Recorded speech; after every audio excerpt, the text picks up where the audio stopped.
सुजन हो नमस्कार. आविष्कार आर्ट्स अँड क्रिएशन्स प्रस्तुत रविवारची गोष्ट या सदरामध्ये अमोल वाघचे तुम्हा सर्वांना सप्रेम अभिवादन. ही गोष्ट आहे दोन लहान मुलांची. दोन वेगवेगळ्या वातावरणामध्ये वाढलेल्या दोन वेगवेगळ्या मुलांची ही गोष्ट. एका मुलाचं नाव राजू, वय वर्ष साधारण 10 ते 12च्या दरम्यान. एका लहानशा गावामधील एका अत्यंत गरीब अशा कुटुंबामध्ये राजू लहानाचा मोठा झाला. त्या छोट्याशा गावामध्ये एक छोटंसं रेल्वे स्टेशन होतं, ज्या ठिकाणी येणाऱ्या जाणाऱ्या रेल्वे गाड्या ह्या 1 ते 2 मिनिटं थांबायच्या आणि तेवढ्या अवधीमध्ये तिथं येणाऱ्या प्रवाशांना पाण्याच्या बाटल्या विकण्याचं काम राजू करत असे. त्यातून मिळणाऱ्या पैशातून तो आपल्या कुटुंबाला खर्चाला हातभार लावत असे. एके दिवशी असाच तो स्टेशनवरती प्लॅटफॉर्मवरती उभा होता. नेहमीप्रमाणे एक रेल्वे गाडी तिथे आली. त्या गाडीमधून एक बऱ्यापैकी श्रीमंत एक सधन असं कुटुंब प्रवास करत होतं. ते कुटुंब आपल्या स्वतःच्या गावावरून दुसऱ्या गावाला फिरण्यासाठी प्रवास करण्यासाठी सहलीसाठी म्हणून चाललेलं होतं. त्या कुटुंबात देखील राजूच्याच वयाचा एक मुलगा होता. सहलीला जाण्याच्या उद्देशानं किंवा फिरायला जाण्याच्या उद्देशानं त्या कुटुंबातील आई वडिलांनी त्या मुलासाठी नवीन कपडे नवीन बूट हे नुकतेच घेतलेले होते, जे त्यानं या वेळेला घातलेले होते. स्टेशनवर जेव्हा रेल्वे थांबली तेव्हा त्या श्रीमंत मुलाचं लक्ष खिडकीतून बाहेर राजूकडे गेलं. राजूच्या अंगावरती अत्यंत साधे मळलेले असे कपडे होते. पायामध्ये जीर्ण झालेली चप्पल होती. त्या श्रीमंत मुलाच्या मनात काय आलं कोण जाणे. तो आपल्या वडिलांना म्हणाला, बाबा, आपण रेल्वेमधनं खाली उतरून त्या मुलाकडनं पाण्याची बाटली विकत घेऊया का? वडिलांनी तात्काळ होकार दिला आणि वडील व तो मुलगा रेल्वेमधनं खाली उतरले आणि राजूकडे आले. त्यांनी राजूची विचारपूस केली, त्याचं नाव विचारलं, त्याच्याकडनं पाण्याची बाटली विकत घेतली, त्याचे पैसे त्याला दिले. राजू देखील त्यांच्याशी हसत हसत बोलत होता. पण त्या स्टेशनवरती रेल्वे ही केवळ 1 किंवा 2च मिनिटं थांबत असे. त्यामुळे राजूशी बोलत असताना रेल्वे निघाल्याचं त्यांच्या लक्षात आलं नाही. रेल्वे हळूहळू सुरू होतीये याची जाणीव राजूने त्यांना करून दिली. सुरू झालेली गाडी पकडण्याकरता मग ते वडील आणि मुलगा पळत पळत त्या रेल्वेच्या दिशेने जाऊ लागले. धावत जाऊन ते आपल्या डब्यामध्ये चढले.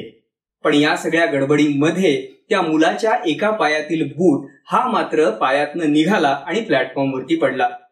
आता प्लॅटफॉर्मवरती उतरून तो बूट घेणं हे शक्यच नव्हतं, कारण रेल्वेनं आता बऱ्यापैकी गती पकडलेली होती. हा सगळा प्रकार लांबून राजू पाहत होता. त्याला परिस्थिती लक्षात आली. त्या दोघांची मदत करण्यासाठी म्हणून राजू त्या दिशेने धावत सुटला. पळत पळत तो त्या बुटापाशी आला. त्यानं तो बूट हातामध्ये घेतला आणि तो बूट आता त्या मुलाला देण्याकरता राजू त्या रेल्वे सोबत धावू लागला. वडील आणि मुलगा रेल्वेच्या त्या डब्याच्या दारामध्ये उभे होते. त्यांनी आपला हात बाहेर काढला होता, जेणेकरून धावत येणाऱ्या राजूने तो बूट त्यांच्याकडे द्यावा आणि तो बूट आपल्याला घेता यावा याकरता.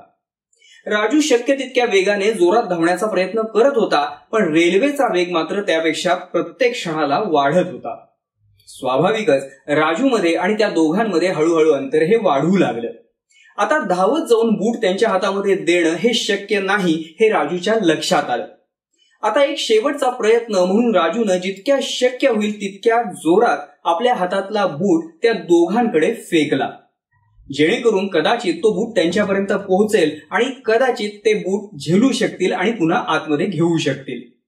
पण दुर्दैवानं तसं घडलं नाही. राजूनं जोरात फेकलेला बूट त्यांच्यापर्यंत पोहोचलाच नाही. तो पुन्हा एकदा प्लॅटफॉर्मवरतीच पडला. रेल्वेनं आता चांगलीच गती पकडलेली होती. रेल्वे आता प्लॅटफॉर्म आणि स्टेशन सोडून बाहेर पडत होती.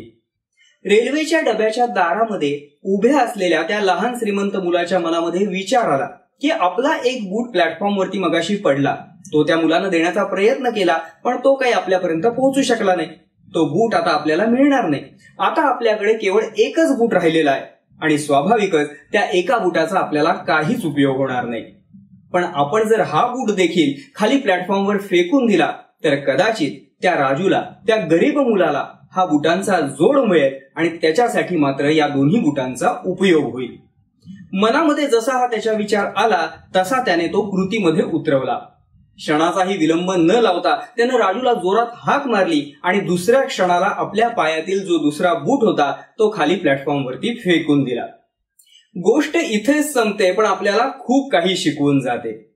राजू जो एक गरीब मुलगा होता, ज्याच्याकडे स्वतःकडे एक चांगली चप्पल सुद्धा नव्हती.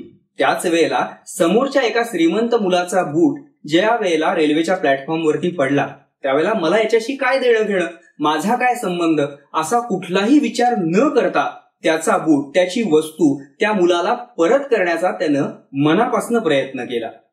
आपल्याकडे एखादी वस्तू नसताना दुसऱ्याची जर वस्तू त्याच्यापासून ताटातूट होत असेल तर ती वस्तू त्याला परत मिळवून देण्याची धडपड करण्याची ही वृत्ती राजूकडनं शिकण्यासारखी आहे.